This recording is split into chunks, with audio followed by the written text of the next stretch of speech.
Morning everyone, another founder in car, and today we will discuss why in the Netherlands even driving enthusiasts are forced to get a fuel efficient car.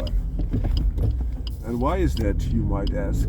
Because oftentimes driving enthusiasts have a sports type of car that is not so much driven, it's not a daily, it's only there for pleasure drives.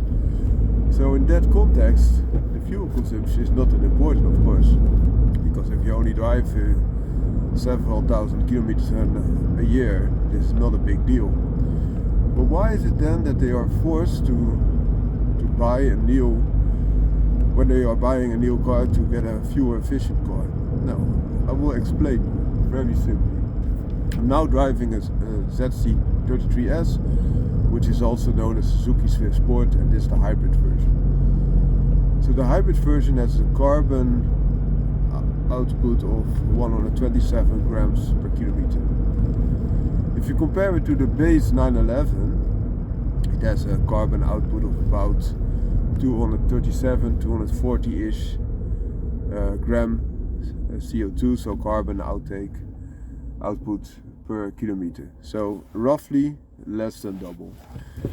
However, if you look at the extra tax that they are getting, so next to the value added tax, because that's just a percentage, so that's similar for both cars. In the Netherlands you also get a carbon output tax, and that's about 4,000 euros on this Swift Sport with 127-ish gram per kilometer. But remember, the 911 had less than double that carbon output per kilometer, right?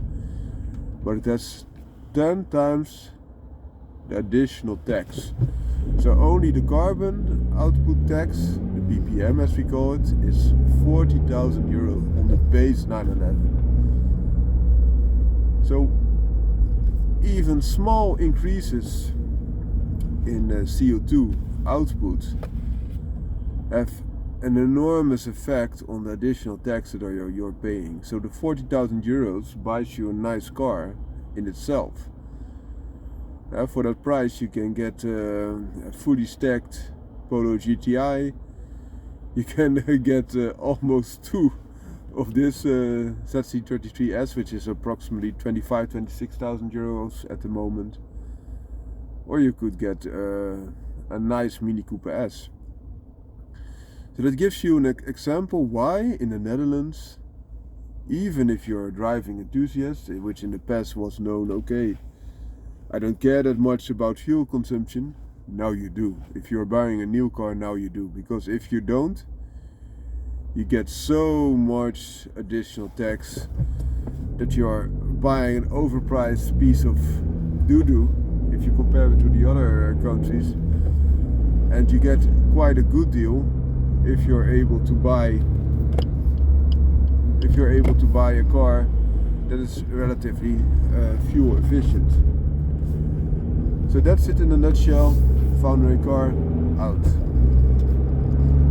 So this video is a little bit about torque, and I'm now driving the Swift Sport Hybrid, which is also known as the ZC33S.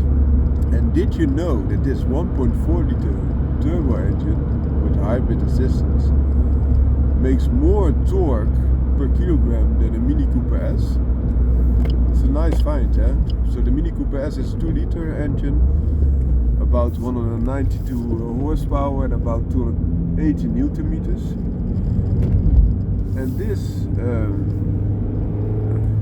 little Swift Sport makes only 230-ish Newton meters.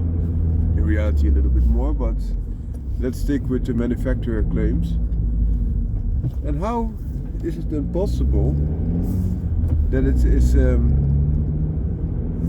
making more torque per kilogram? The last part tells you everything per kilogram. This car is so much lighter, so about 995 kilogram, whereas the Cooper S in automatic trim, otherwise you pay even more taxes, is if I'm not mistaken, 1280 kilograms or even more. So that gives it a better torque to weight ratio than the Mini Cooper S, which is known to be a nice torquey car. It's a funny fact, huh? Sorry for that.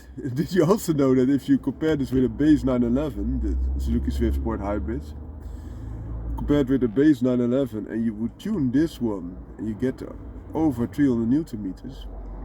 So as I said, in reality it has a little bit more. You also have more torque per kilogram than a base 911, which has a 3-liter turbo engine. This is so interesting. Yeah, some nice tidbits of information. Foundering car out. So another foundering car, and today we will discuss the benefits of the start-stop system.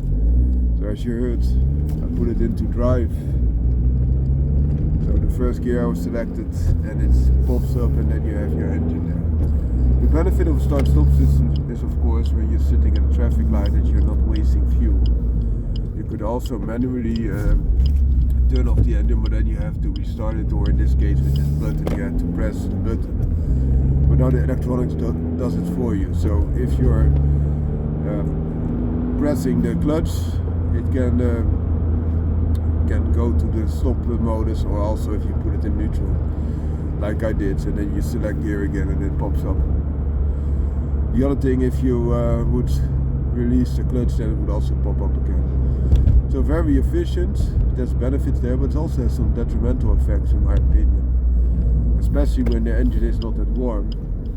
A lot of manufacturers, including Suzuki, have put some protection in place, but it is a good thing that your car can heat up a little bit more, especially when you're driving just regular roads, but you're going to get to the highway.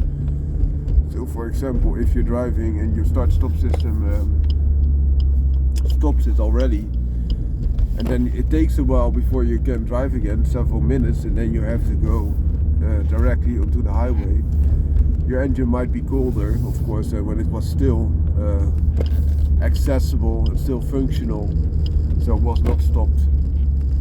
Another thing is that with the start-stop system, especially when there are many start-stops after each other, you're draining the battery that is starting your engine. So the net gains, because also that battery is again fed from your engine, is not so much. And also you have to have additional batteries, additional weight for the start-stop system in place, also some additional electronics which also increase the weight. Increased weight will also increase fuel consumption. That were my thoughts. Foundering car out and out stop.